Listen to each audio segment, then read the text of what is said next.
Bonjour à tous, aujourd'hui je fais une vidéo qui va parler du déni. Donc cette vidéo je vais l'appeler Dépasser le déni pour se réaliser.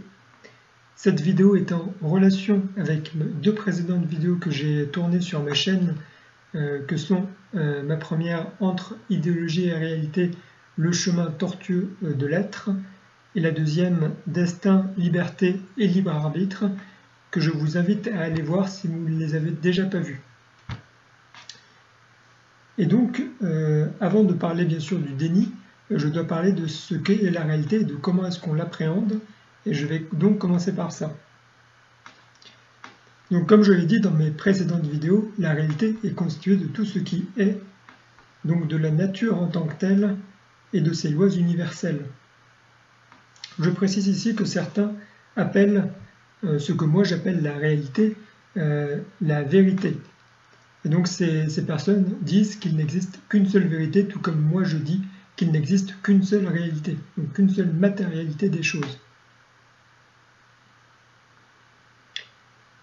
Et donc il existe une réalité, et à côté de cela nous avons, comme je l'ai dit dans ma précédente vidéo, notre perception de cette réalité. Et c'est de cela dont je vais parler. Donc il faut distinguer donc deux notions. La réalité qui est objective, c'est-à-dire qui existe en soi, qui est indépendamment du sujet pensant, qui fait référence à la réalité extérieure, donc indépendante des consciences. Et deuxièmement, notre perception individuelle de cette réalité qui est subjective, c'est-à-dire qui est propre à un sujet déterminé, qui ne vaut que pour lui seul, et qui ne correspond pas à la réalité, à un objet extérieur, mais à une disposition particulière du sujet qui perçoit. Donc ce qu'il faut comprendre ici, c'est que nous avons tous notre perception de la réalité qui est conditionnée par différents éléments. Ici, je vais donc donner ma classification à laquelle moi j'ai pensé. Je vais me baser sur différents niveaux, qui sont les différents corps énergétiques, dont j'ai parlé également dans ma vidéo sur les chakras, les corps énergétiques et les parasites énergétiques, que je vous invite à voir également. Et donc on va commencer par le corps physique. Donc le corps physique est conditionné par nos facultés individuelles de perception, nos perceptions sensorielles qui sont déterminées par nos sensations. Ici les sensations dont je vais parler sont les sensations reliées au corps physique. Et donc les sensations physiques, quelles sont-elles? Ce sont les sensations qui vont être reliées aux 5 sens physiques, qui vont faire intervenir donc les systèmes sensoriels. Donc nous avons bien sûr les 5 sens, ça va être la vue, qui va être conditionnée par les yeux, les nerfs optiques, une partie du cerveau. Il va y avoir l'ouïe pour l'audition, le goût pour la saveur des aliments, l'odorat pour les odeurs, et le toucher pour la matérialité. Et donc ce qu'il faut comprendre ici, c'est que nous sommes tous des êtres humains, c'est-à-dire que nous avons tous des perceptions qui vont être un petit peu identiques, mais pas tout à fait. J'entends par là que notre spectre visuel, par exemple, ou notre spectre auditif, va suivre à peu près les mêmes valeurs minimum et maximum. Cependant, nos perceptions sont tout de même toutes différentes, étant donné qu'elles sont toutes plus ou moins développées chez chacun d'entre nous. Donc plus ou moins développées ou plus ou moins déséquilibrées. Il va y avoir des personnes qui vont moins voir que d'autres, par exemple qui vont avoir des problèmes de vue, le daltonisme par exemple, ils ne vont pas voir les couleurs comme tout le monde, la myopie, l'hypermétropie. Au niveau de l'ouïe, on va pouvoir avoir des difficultés à entendre, ou au contraire, on va pouvoir avoir une oreille musicale, c'est-à-dire distinguer au mieux les différents sons et les différents timbres de musicalité qu'on peut entendre, par exemple. Au niveau du goût, certains vont pouvoir percevoir plus de nuances au niveau des goûts et pouvoir distinguer, par exemple, différentes saveurs. Idem au niveau de l'odorat, certains vont développer un odorat plus développé que d'autres. Et au niveau du toucher, ça va être bien sûr la faculté de sentir, dont certains vont être plus pourvus par rapport à d'autres. C'est-à-dire que toute tous ces systèmes sensoriels vont dépendre bien sûr de la faculté sensorielle et sensitive de chacun.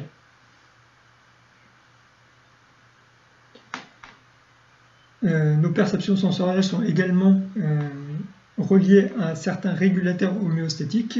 Ici, j'entends tout ce qui est perception de la température extérieure, de l'humidité, de la pression.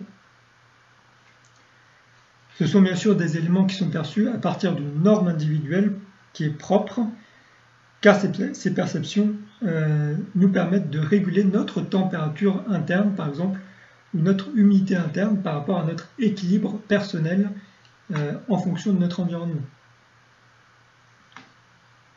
Et donc les perceptions sensorielles dont je viens de parler sont des perceptions qui sont externes et qui nous permettent d'apprécier notre environnement physique.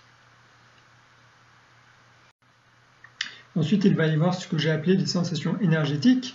Ça va être tout simplement les sensations qui sont reliées au corps éthérique. Donc ici, j'ai 3 exemples. Ça va être tout d'abord les sensations que l'on va ressentir au niveau des 7 chakras. On va pouvoir ressentir des sensations de vide, des sensations de plénitude ou des sensations de blocage. Donc voilà, en fonction de notre équilibre énergétique. Ensuite, il va y avoir les sensations au niveau des canaux énergétiques, donc ce qu'on appelle les nadis.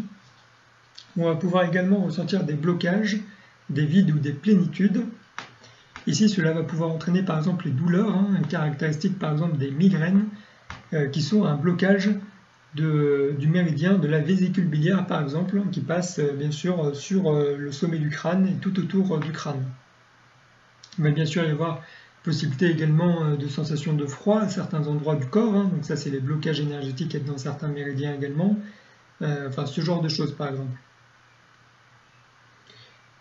Ensuite, il va bien sûr y avoir des flux énergétiques que l'on va pouvoir ressentir à travers le corps ou à travers les nadis principaux, par exemple la Sushumna, le canal central qui relie les 7 chakras dont j'ai parlé dans ma vidéo sur les chakras.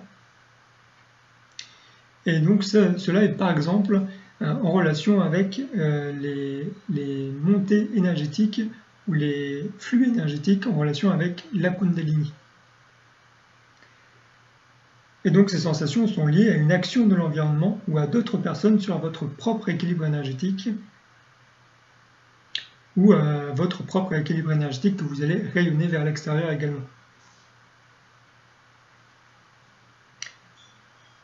Et donc ici, j'ai décrit les 2 sensations, donc physiques et énergétiques, d'après moi.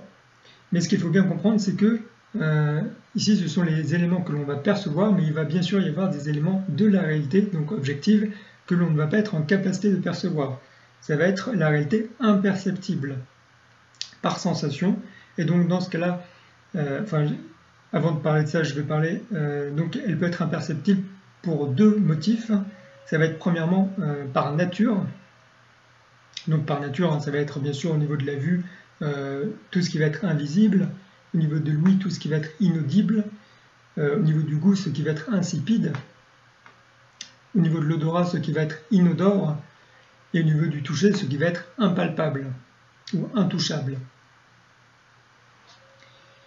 Mais il peut être également imperceptible par circonstance. C'est-à-dire que, par exemple, pour la vue, ça va être un manque de luminosité ou une distance trop importante de l'objet, par exemple. Pour l'ouïe, également une distance, ou sinon ce qu'on va appeler le camouflage. C'est-à-dire qu'on ne va pas réussir à entendre une parole particulière parce qu'elle sera camouflée par un brouhaha, par exemple.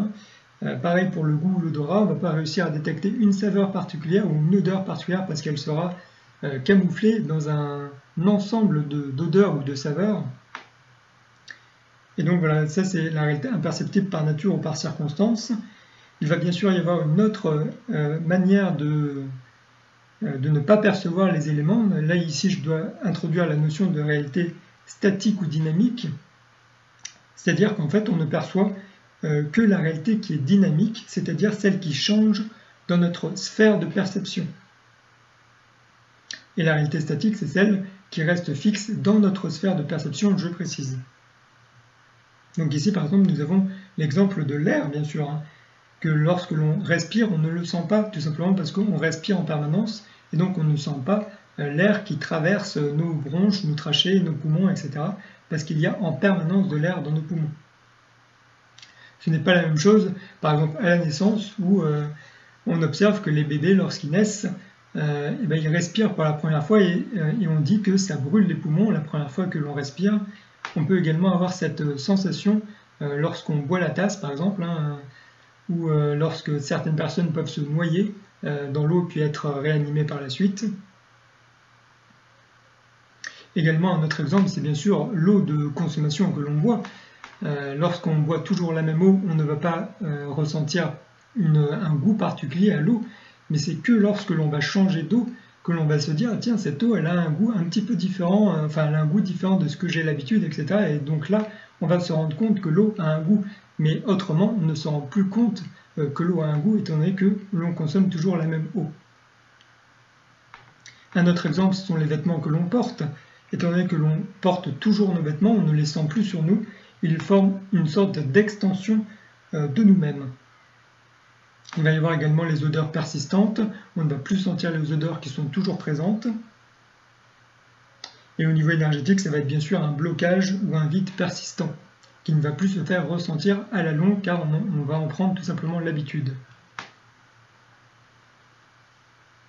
Et donc ici, ce dont je voulais parler, c'est que au niveau de cette réalité imperceptible, on a donc deux issues.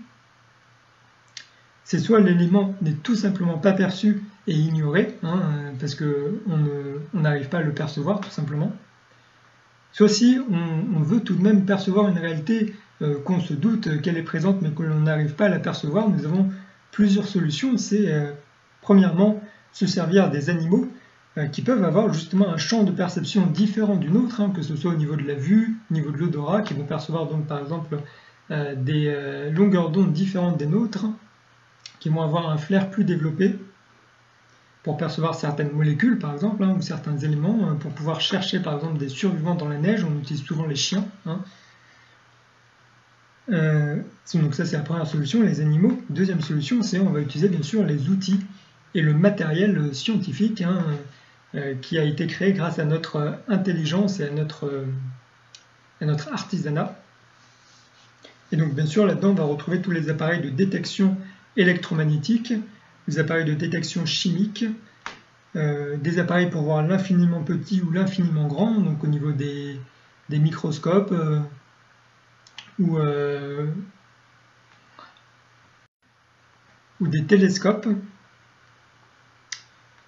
Et bien sûr, tout ce qui va être appareil de diagnostic, que ce soit médical ou peu importe, chimique, bactériologique, etc.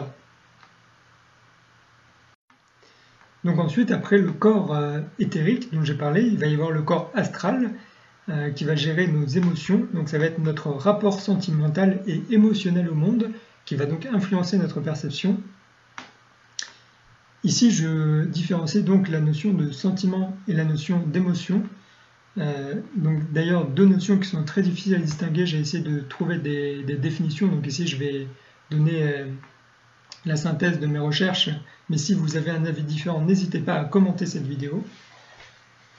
Donc ici le sentiment est un état émotionnel prolongé, alors que l'émotion est un sentiment ponctuel en quelque sorte. Et donc les émotions, nous avons particulièrement les 5 émotions de la médecine chinoise, dont je parle assez souvent, qui sont bien sûr la colère, la joie, le souci, la tristesse et la peur. Et donc si on essaie de trouver le sentiment qui serait associé à ces 5 émotions, j'ai trouvé plusieurs exemples, mais il peut bien sûr y en avoir d'autres. N'hésitez pas à commenter si vous avez des idées.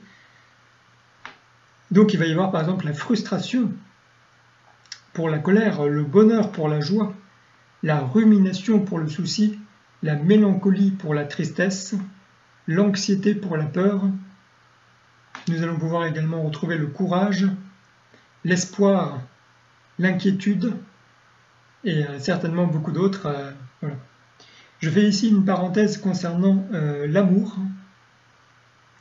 car à mon avis ça ne fait pas partie des sentiments à proprement dit, ça doit être quelque chose de plus complexe qui regroupe plusieurs éléments et plusieurs sentiments, même plus complexe que ça encore. Je ferai peut-être une vidéo plus spécifique sur le sujet mais ce n'est pas la question ici. Et donc ici, l'émotion ou le sentiment est quelque chose d'intérieur, qui peut être provoqué par un élément extérieur également. Ils peuvent bien sûr être la résultante de traumatismes du passé ou d'un dysfonctionnement organique, comme j'en parle dans mes précédentes vidéos. Les sentiments sont des expériences mentales d'état corporel, c'est déjà intellectualisé. Quand on a un sentiment, on a conscience d'avoir ce sentiment, alors que l'émotion est plus réactive, plus instinctive.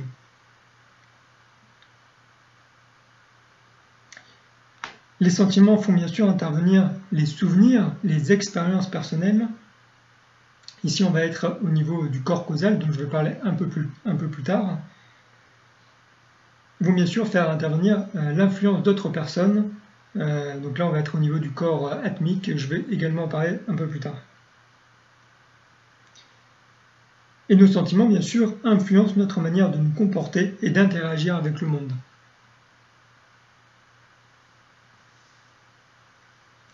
Ensuite, après le corps astral, nous avons le corps mental. C'est bien sûr notre faculté à penser, à intellectualiser le monde qui nous entoure. Ça va être notre corps mental qui va nous permettre de modéliser la matière, de la comprendre et de l'apprivoiser. Donc notre corps mental nous permet de conscientiser plus en profondeur le fonctionnement du monde et les lois universelles de l'univers. Cela fait bien évidemment, encore une fois, intervenir les mémoires de notre vie présente, nos expériences personnelles, donc qui vont être en relation avec le corps causal, ou les mémoires des vies passées, qui vont entrer en relation avec le corps bouddhique, dont je vais parler un peu plus tard. Et ces mémoires, bien sûr, auront occasionné des sensations physiques et énergétiques, des sentiments et des émotions. Donc ce qu'il faut bien comprendre ici par rapport au corps mental, c'est que l'énergie de tous les autres corps vont passer par le corps mental. Le corps mental est en quelque sorte le catalyseur de toutes les autres énergies qui vont nous permettre de conscientiser la matière en tant qu'être humain. Et donc c'est au niveau du corps mental que l'on va modéliser la réalité à partir de nos mémoires, de nos ressentis, ainsi que de nos émotions. Le corps mental va notamment nous permettre de conscientiser l'espace-temps, ce que j'ai appelé l'espace-temps. Je vais donner plusieurs exemples. Il peut bien sûr y en avoir d'autres, n'hésitez pas à commenter si vous avez d'autres idées. Ça va être tout d'abord les cycles de la vie. Donc c'est les saisons par exemple. C'est les cycles du jour et de la nuit. C'est les mois, les années. C'est les cycles de naissance-mort, de mort-renaissance. Donc c'est tout ce qui va se passer dans l'espace et le temps. Il va bien sûr y avoir la dualité du monde, donc la dualité entre le masculin et le féminin, la dualité entre le chaud et le froid, entre le grand et le petit, entre ce qui est haut et ce qui est bas. Il va y avoir tout ce qui va être loi du karma. Donc la loi du karma, c'est tout simplement l'action-réaction.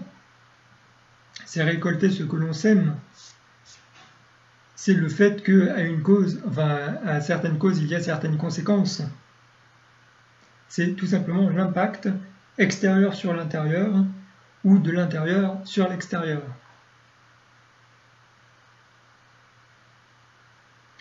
Et nous allons avoir comme dernier exemple ici tout ce qui va être loi de la nature et de la physique. Ça va être par exemple la loi de la gravitation qui dit que lorsque on lâche un objet en plein air, il tombe parce qu'il est attiré par la gravité de la Terre. Ça va être toutes les forces d'interaction moléculaire ou ionique. Ça va être toutes les réactions chimiques, tout ça.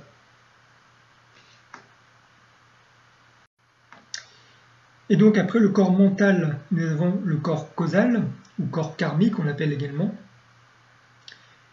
Le corps causal va tout simplement contenir toutes nos mémoires, nos souvenirs et nos expériences de vie, mais de la vie présente que nous vivons actuellement. C'est ce que nous avons vécu, nos expériences de vie qui vont conditionner notre manière de percevoir le monde et la réalité de manière positive ou négative par de bonnes ou de mauvaises expériences. Donc nos expériences de la vie actuelle, je le répète. Ça va être par exemple tous les traumatismes et les blessures de l'âme dont j'ai déjà parlé dans mes précédentes vidéos. On parle bien sûr ici de l'impact d'expérience sur une personne particulière, c'est votre vie à vous, et votre ressenti à vous surtout. Et donc voilà, comme je l'ai dit, le corps causal va intervenir bien sûr dans les autres corps, dans les autres énergies, notamment au niveau du corps mental, mais également au niveau du corps émotionnel. Et ça peut également intervenir au niveau des sensations qui peuvent être troublées par des mémoires persistantes qui sont anciennes. Ensuite, nous avons bien sûr les mémoires de nos vies passées. Cela va concerner le corps bouddhique.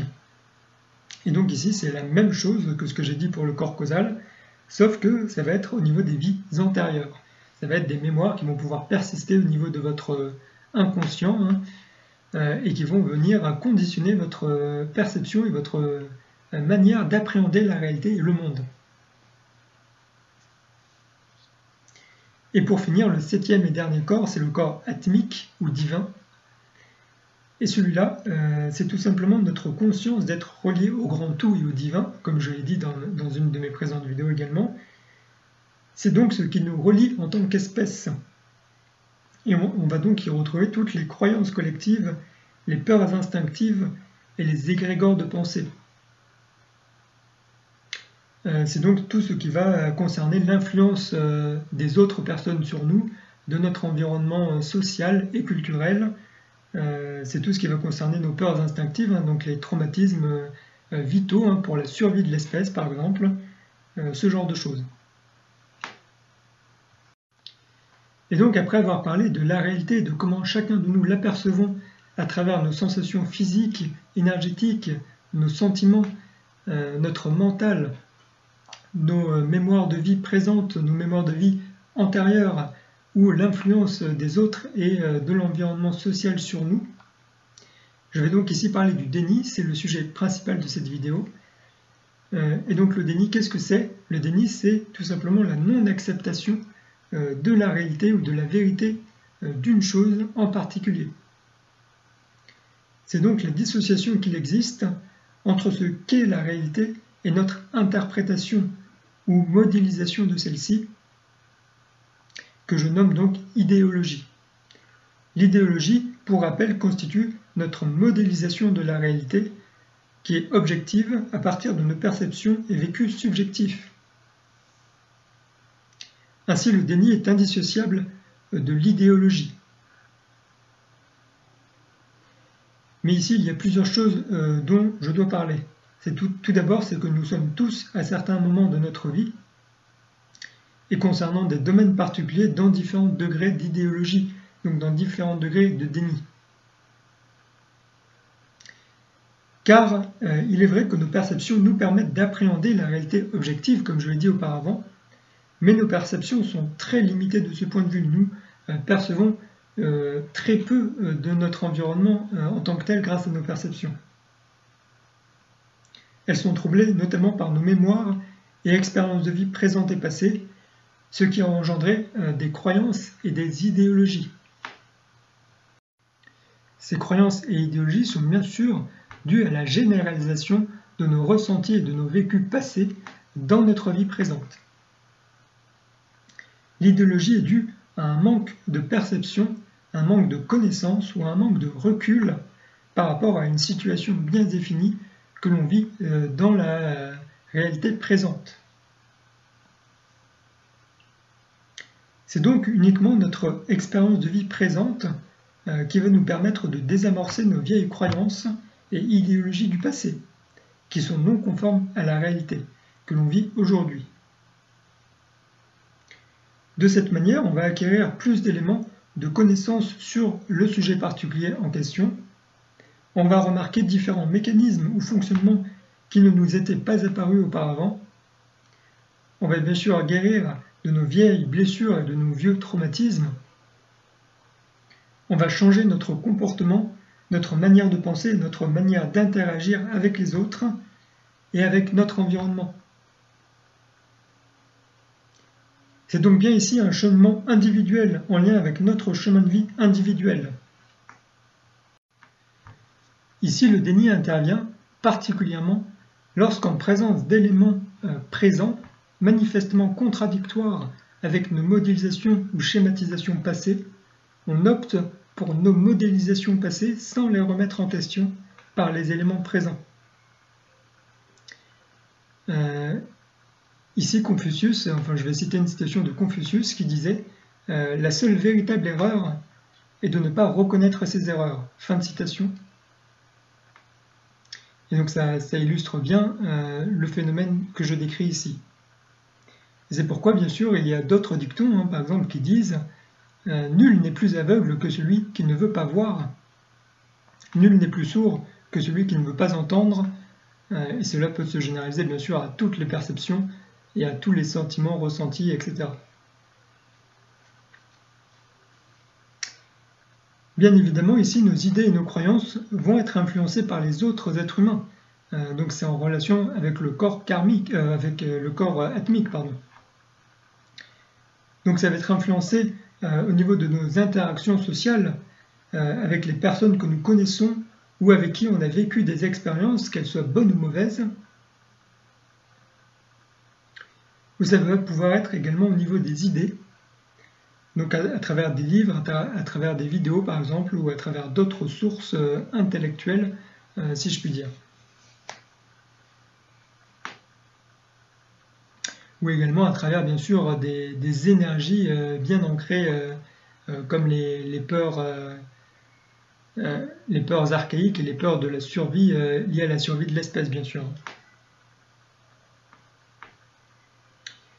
Et il peut arriver que chacun individuellement, nous soyons entourés de personnes qui soient en total désaccord avec nous sur un certain sujet. Ici, vous avez peut-être raison sur ce sujet, ou vous avez peut-être tort. Ce n'est pas l'important ici. Seul l'avenir vous le dira si vous aviez raison ou si vous aviez tort. Et dans ce cas, vous prendrez les dispositions qui s'imposent à ce moment-là. Mais ici, j'insiste sur le fait qu'il est très important, dans tous les cas, que vous gardiez foi en vous, en vos perceptions et en vos expériences, car c'est votre vie et c'est vous qui les vivez. Vous n'avez pas à laisser les autres décider les choses à votre place. Ce sont vos expériences et c'est à vous de dépasser vos défis et vos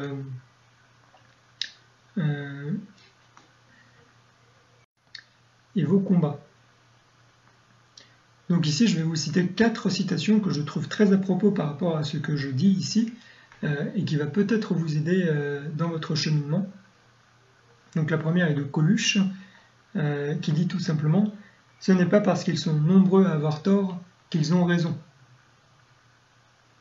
Fin de citation. La deuxième est de Gandhi, qui revient un petit peu à la même chose, qui dit « Une erreur n'est pas une vérité parce qu'elle est partagée par beaucoup de gens, tout comme une vérité n'est pas une erreur parce qu'elle est émise par un seul individu. » Fin de citation.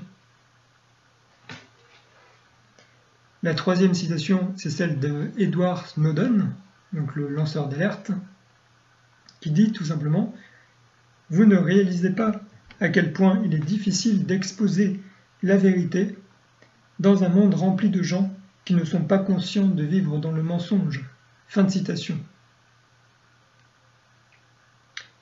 Donc bien sûr ici, si vous êtes confronté à cette situation, je vous invite à ne pas essayer de convaincre votre entourage ou les gens avec qui vous habitez, cela est inutile.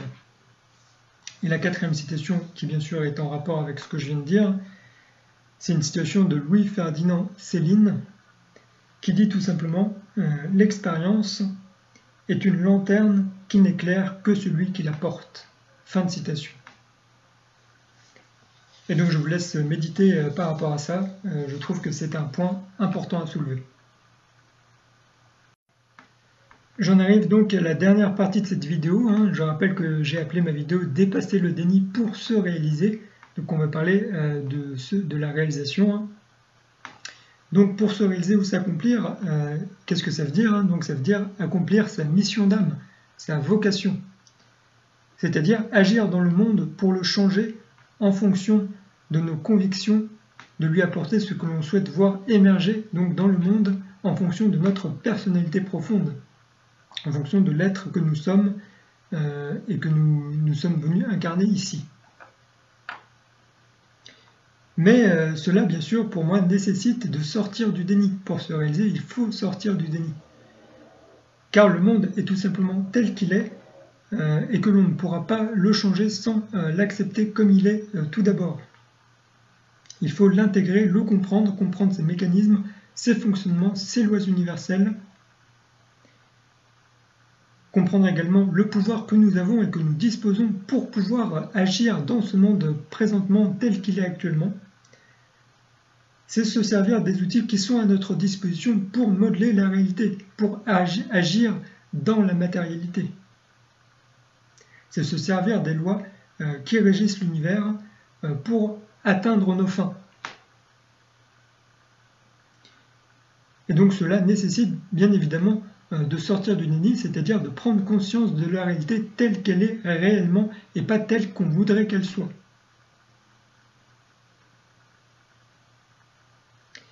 Ici je cite une citation qui est très connue, qui dit tout simplement que nul n'est plus prisonnier que celui qui se croit libre. Ici on comprend bien que pour se libérer, déjà la personne doit comprendre qu'elle est prisonnière, car un prisonnier qui n'est pas conscient d'être en prison se croira libre, mais ne sortira pas de sa prison. Il sera toujours autant prisonnier. Il est bien nécessaire ici de sortir, donc, enfin de dépasser le déni et de revenir à la réalité afin de réussir à modeler cette même réalité en fonction de nos convictions et de nos croyances personnelles.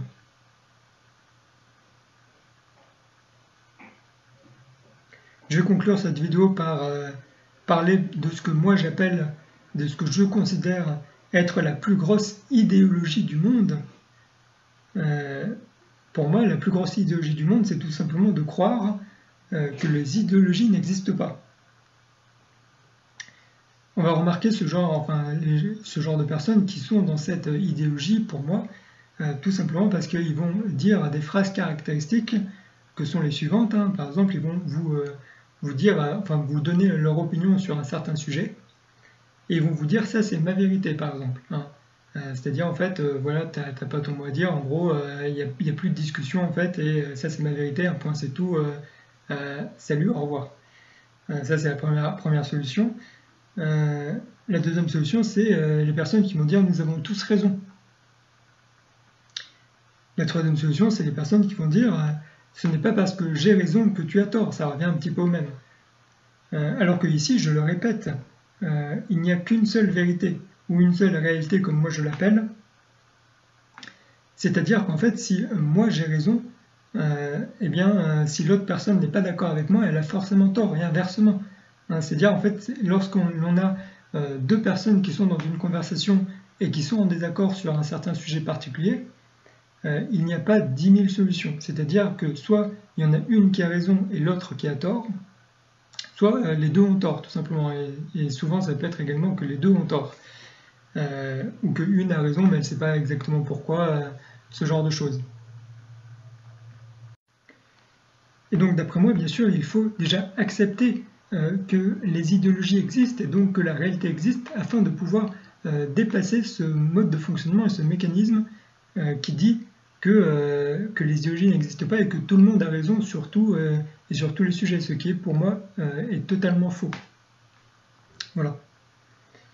Et donc ici c'est la fin de cette vidéo. Je vous remercie de l'avoir écoutée jusqu'au bout. Vous pouvez bien sûr la commenter pour vous donner votre avis, la partager si vous pensez qu'elle peut être utile à d'autres personnes.